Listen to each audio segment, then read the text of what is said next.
Hey, Shalom, friend. This is part two of the future foretold by Yasaryalyah. You have to go and listen to part one so you can get the bulk of this message. It's very important. I'm going over Deuteronomy chapter 4, verse 25 to 40, verse 25 to 40 at this time to show you the things Yasaryalyah said concerning the children of Israel, the 12 nations, the 12 tribes, the 12 tribes of Yaakov. And what was going to be the outcome, even during the time before they went into the land, and during the time in the midst of the land, and the time they was expelled far away and scattered throughout the nations. And Abiyah said, when we diligently search him for him, we will find him. Yes, in captivity, we will know who he is. He said, and turn to, he said, and to return back to him. Because at one time our ancestors forsaken him. So I'm going to get back, I'm going to pick up where I left off at in chapter 4 Deuteronomy verse, let me get my point, let me find my marker real quick, brothers and sisters. I don't want to miss a beat. Right here in verse 32, I'm going to continue off with. It's in all history, going back to the time when Barak created Adam. See, Adam. They got man, that's the English word, but when Abiyah created Adam, Ish, upon the earth, it's a search from one end of the heavens to the other to see if you can find anything like this.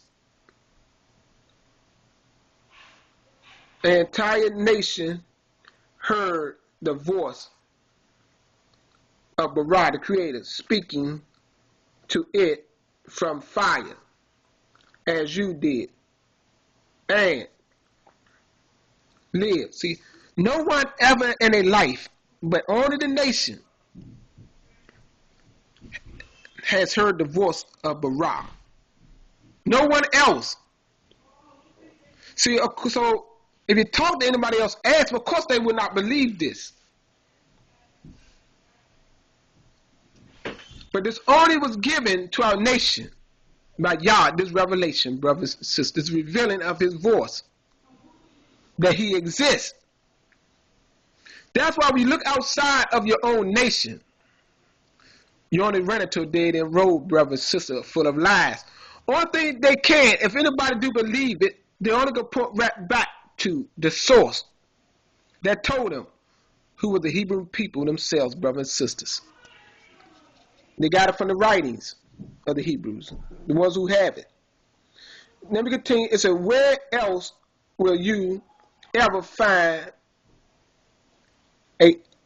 another example of Barak removing a nation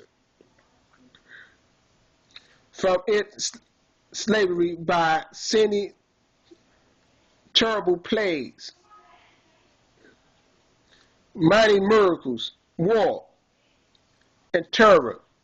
Yet that is what Yah, your Barak, did for you in Egypt, Mizraim, right before your very eyes.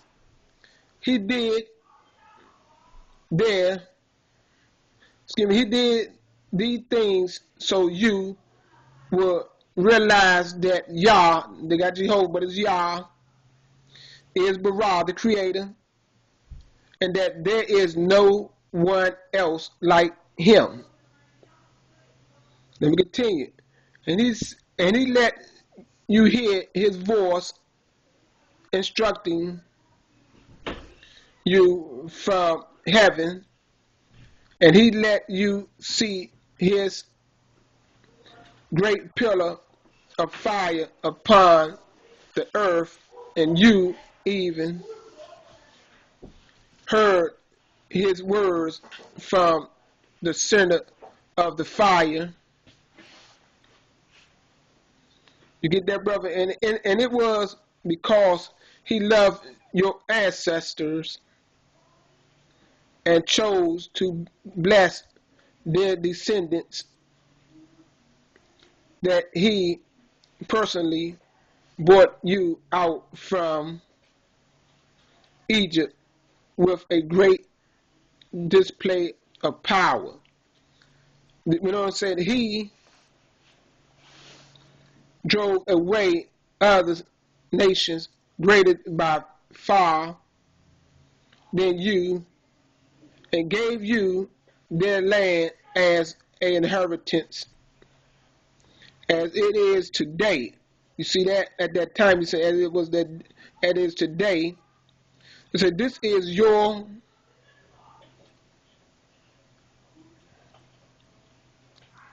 wonderful thoughts for the day of Yah is Marah, both in heaven and down on here upon the earth.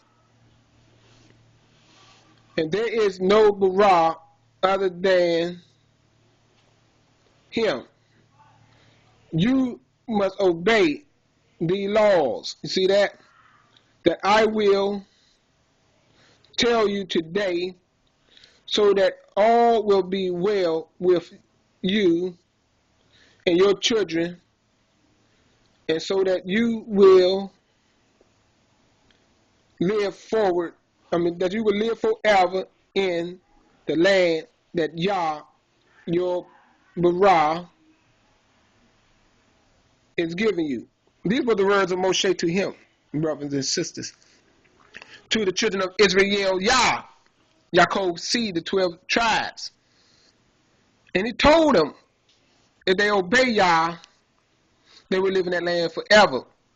But they did not obey Yah. Then he even before that foretold them before that their seed was going to disobey Yah and be scattered throughout the land. And then told them when the seed returned to Yah, diligently search Yah with all their heart. See, this got to come with all your heart, brothers and sisters. All your heart got to be in this. A lot of our brothers and sisters don't know Yah at this time because they don't search with all of their heart, soul, might, and strength. You got to spend time with this. This is not a game if you want to know Yah. And that's why a lot of people don't know Yah because they don't diligently search, which means diligently means carefully, with meditation, with thought. Then you can obtain this wisdom from Yah. Then you will know Yah. When you have the wisdom of Yah, you will know Yah. In captivity, brothers and sisters. And that's the only thing that's going to bring us and draw us back to Yah when we obey him. And with that, brothers and sisters, until I make my next video about Adam, I say, Todah Yah.